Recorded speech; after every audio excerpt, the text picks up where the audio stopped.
पाकिस्तान आज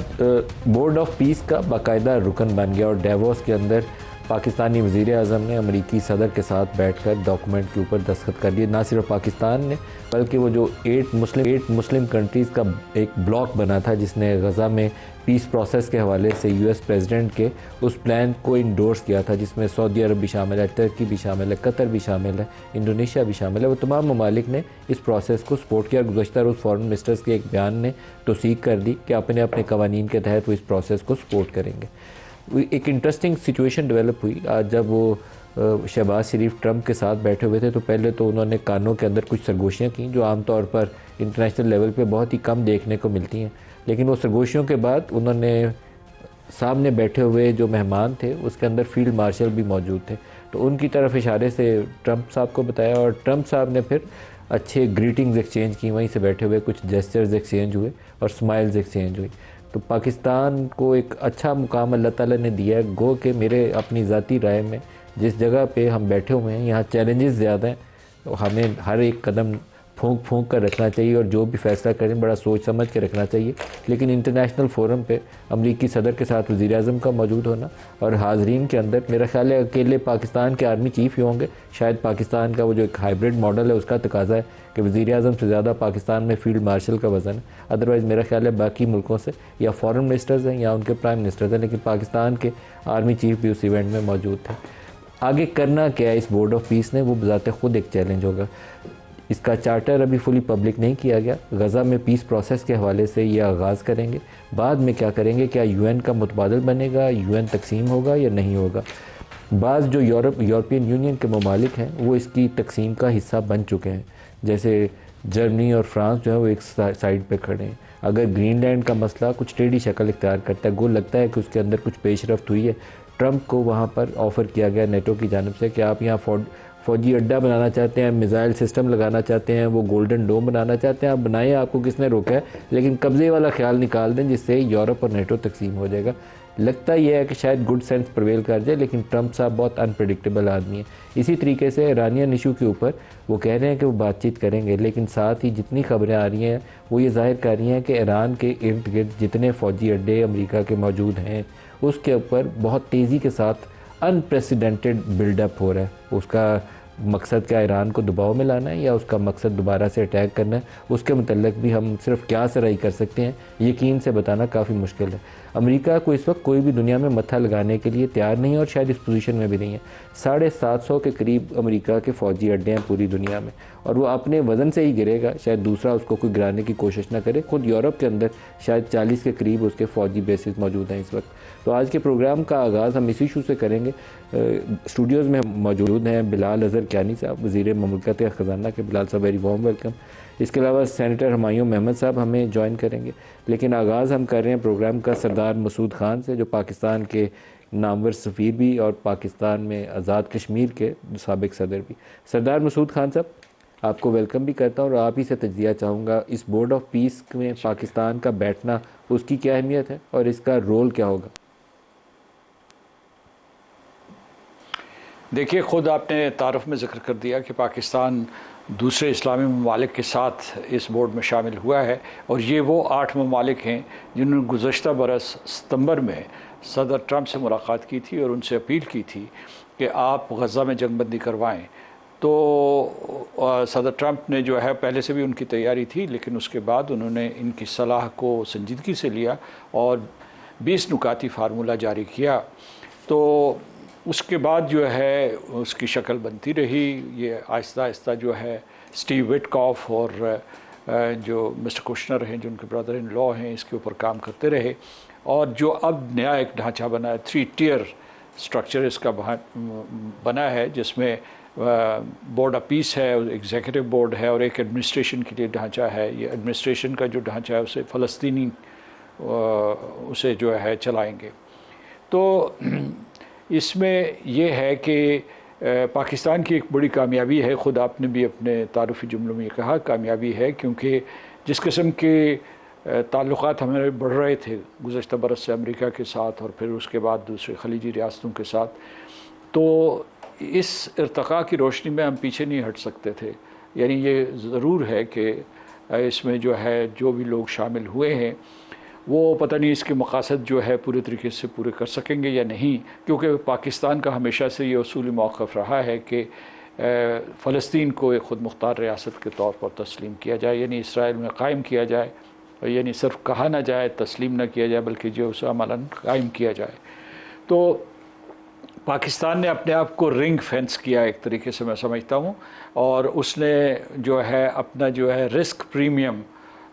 भी घटा दिया, यानी ये इसमें कोई बहुत बड़ा उसने रिस्क नहीं लिया। अगरचे इस बोर्ड ऑफ पीस में इसराइल शामिल हो चुका है, लेकिन एक ऐसा मुल्क उसमें शामिल हुआ है, और सऊदी अरब जो पाकिस्तान का हलीफ भी है और अब जो है डिफेंस पार्टनर भी है because of the strategic mutual defence agreement. तो मैं समझता हूँ कि पाकिस्तान ने सही वो किया है। लेकिन आपका एक और सवाल जो है आपने पूछा है कि करेगा क्या, तो करेगा ये कि ये असल में एक नया मैकेनिज़्म सदर ट्रंप ने तराशा है, जिसका महवर मरकज़ सदर ट्रंप ख़ुद हैं। उनको एक मुकम्मल वीटो हासिल है, यानी जो भी उसका ढांचा बना है, वो जितने फ़ैसले अगर वो मेजॉरिटी से भी किए जाएंगे, उसमें जो है गैर मुस्तकिल अरकान हों या मुस्तकिल अरकान हों, इनके दरमियान तफरीक ये है कि जो गैर मुस्तकिल अरकान हैं वो $1 बिलियन नहीं देंगे और दूसरे जो हैं वो $1 बिलियन देंगे और उनकी मुस्तकिल रुकनीत होगी। तो इसका कोई ढांचा थोड़ा सा जो है सिक्योरिटी काउंसिल से भी मिल जाता है कि मुस्तकिल और गैर मुस्तकिल अरकान। तो मैं समझता हूँ कि जो भी फ़ैसले होंगे वो सारे के सारे कुल्ली तौर पर इन ए मोनोपोलाइज्ड मैनर वो सारे के सारे जो है बोर्ड ऑफ पीस में होंगे, और आखिर जो है हतमी फ़ैसला जो है वो सदर ट्रंप का होगा। नीचे जो एग्जीक्यूटिव बोर्ड है उसमें एक साहब जो हैं, उनको ब्लॉडनॉफ उनका नाम है, वो पहले भी मशरक़ वस्ता में यूनाइटेड नेशंस के नुमाइंदे रहे हैं, वो उसको चलाएंगे किसी तरीके से। और जो एडमिनिस्ट्रेशन है वो अली शाह चलाएंगे, जो पहले जो है ये मखबूजा फ़लस्तीनी रियासत पैलेस्टीनियन अथॉरिटी के वज़ीर भी रह चुके हैं। जी, सीनियर अथॉरिटी। तो जो म्यूनिसिपल रिस्पॉन्सिबिलिटीज़ हम फ़लस्तीनियों को दी गई हैं, और बोर्ड ऑफ पीस में किसी फ़लस्तीनी या PLA के नुमाइंदे को शामिल नहीं किया गया। अच्छा, अब इनके मकासद जो हैं वो ये हैं, वो लिखत पढ़त में ये आ रहे हैं कि आपने जो है थोड़ा सबसे पहले तो इस एक सिचुएशन है जिसमें नेतन्याहू बोर्ड ऑफ पीस में बैठे होंगे, टोनी ब्लेयर जो है बहुत कंट्रोवर्शियल फिगर है वेपन्स ऑफ मैस डिस्ट्रक्शन के हवाले से, वो बैठे होंगे, जॉर्ज कुशनर बैठे होंगे, विटकॉफ बैठे होंगे और नेतन्याहू के साथ बैठे होंगे। तो ये पूरा एक ग्रुप होगा, उधर फ़लस्तीनियों की नुमाइंदगी नहीं होगी। लेकिन दूसरी तरफ मुस्लिम ब्लॉक में सऊदी अरब और पाकिस्तान बैठे होंगे। तो फैसला साजी में कौन हावी होगा, जिसमें चेयरमैन साहब जो खुद ट्रंप है उनको कुल्ली इख्तियार हासिल है, तो डिसीजन मेकिंग में तो बहुत इन्फ्लुएंस होगा। ये आपने बिल्कुल दुरुस्त कहा है कि जो इसकी साख्त है पूरे के पूरे जो है बोर्ड ऑफ पीस की, और उसमें जो अरकान हैं, जो बुनियादी बानी अरकान हैं, वो सारे के सारे या तो प्रो इसराइल हैं, यानी या फिर जो है वो रियल एस्टेट से उनका ताल्लुक़ है, जो बहुत बड़े बड़े टाइकून हैं, या तीसरे जो है वो सदर ट्रंप ख़ुद और उनकी काबीना के अरकान और उनके बहुत करीबी दोस्त और हलीफ उसमें मौजूद हैं। तो उनका पलड़ा भारी होगा। मुसलमान ममालिक जो हैं, जो भी हमने 8 ममालिक गिनवाए हैं, ये सलाह मशवरा दे सकते हैं, लेकिन ये फ़ैसलों के ऊपर असरअंदाज नहीं हो सकते। इसराइल ने एक ऐसी नाकाबिल यकीन से हरकत की थी, उसने ये कहा था कि जनाब मुझसे मुशावरत नहीं की तो मैं इनसे दूरी इख्तियार करूँगा, और बाद में शामिल हो गया। वो असल में इसलिए कि वो एक किस्म की इंश्योरेंस ले रहा था कि बाद में कभी उसे दोबारा गज़ा के ऊपर हमला करना पड़े तो वो उसको इन्वोक कर सके इस बयान को। लेकिन ये है कि ये फ़ैसले जो हैं जिस किस्म के भी हैं वो इसराइल के हक़ में ज़्यादा होंगे। अब सवाल ये पैदा होता है कि आगे होना क्या है, अमलन क्या होना है। तो जो अमलन तैयारी हो रही है वो ये है कि ये किस्म का एक रियल एस्टेट का मेगा प्रोजेक्ट है कि पूरे के पूरा जो हिस्सा अभी आज़ाद है, क्योंकि 54% of the Gazan territory is still under the occupation of